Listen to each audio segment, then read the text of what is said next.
Salut à tous et bienvenue dans cette nouvelle vidéo. Aujourd'hui, on va voir comment créer un groupe d'utilisateurs et un utilisateur dans Zabbix. Surtout pourquoi et c'est important dans un environnement d'entreprise. Dans une entreprise, tout le monde n'a pas besoin de tout voir. Par exemple, un technicien réseau n'a pas besoin d'accéder aux mêmes infos qu'un responsable de sécurité. Donc, pour créer groupe, vous allez venir ici, utilisateur. Vous allez venir ici, groupe d'utilisateurs. Vous faites entrer. Ici, par défaut, nous avons déjà des groupes qui ont été déjà créés ici. Donc, nous, on va créer notre propre groupe.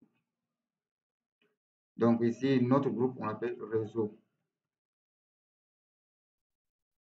Réseau. C'est bon. Ici, accès à l'interface, vous avez ici LDAP, etc. Ici, Inter. Mais nous, on laisse ça comme ça par défaut. Une fois que ça se fait, vous allez venir ici, autorisation du modèle. Ici, vous faites ajouter, sélectionner. Ici, vous avez groupe de modèles. Donc, pour moi, réseau, je le donne simple network. Je peux aussi, et ça aussi. J'ajoute 2 et je fais sélectionner. Permission, je lui donne lecture et écriture. Je sélectionne et je fais ajouter et j'ajoute ici. Donc, nous, ici, on voit que notre groupe est créé. On peut créer encore un autre groupe. Un autre groupe, cette fois-ci, on va faire, par exemple, ici, notre groupe, on appelle bon, technicien. Technicien. Pour technicien, c'est bon. Utilisateur, non, on laisse comme ça. On vient ici, ajouter. Et pour technicien, on lui donne possibilité de cloud, database. C'est bon. Et on fait sélectionner, par exemple. On donne droit écriture, ajouter, et on fait ajouter. Donc ici, nous avons notre 2 groupes que nous avons créés. Donc, une fois que ça s'est fait, nous allons créer un utilisateur. Donc, on vient sur utilisateur, créer un utilisateur. Ici, premier utilisateur, on l'appelle par exemple Ahmed. Ahmed. Bon, ici, c'est pas obligatoire. Ici, groupe, on va voir, il appartient à quel groupe? Il appartient à un groupe de réseau. Il appartient à un groupe de réseau. On peut sélectionner. Ici, on donne un mot de passe. Donc, mot de passe.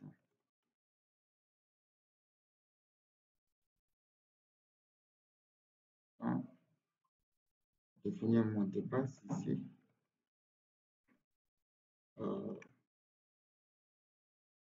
Je confirme le mot de passe. Donc, une fois que ça c'est fait, je viens ici, permission, rôle. Je le donne, il est dans le... Ici, vous avez admin rôle, super admin rôle. Donc, je le donne super admin rôle. Et je mets ça ici à jour. C'est bon. Et je viens ici pour ajouter. Donc, comme vous voyez ici, Ahmed, il est dans le groupe réseau. C'est bon.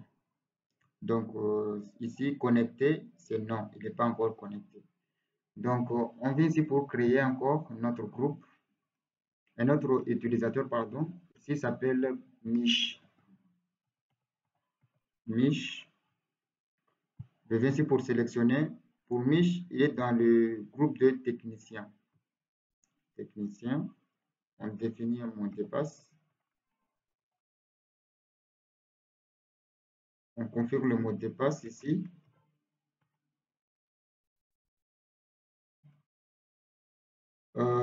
Ici, la langue par défaut, bon, on lui donne français.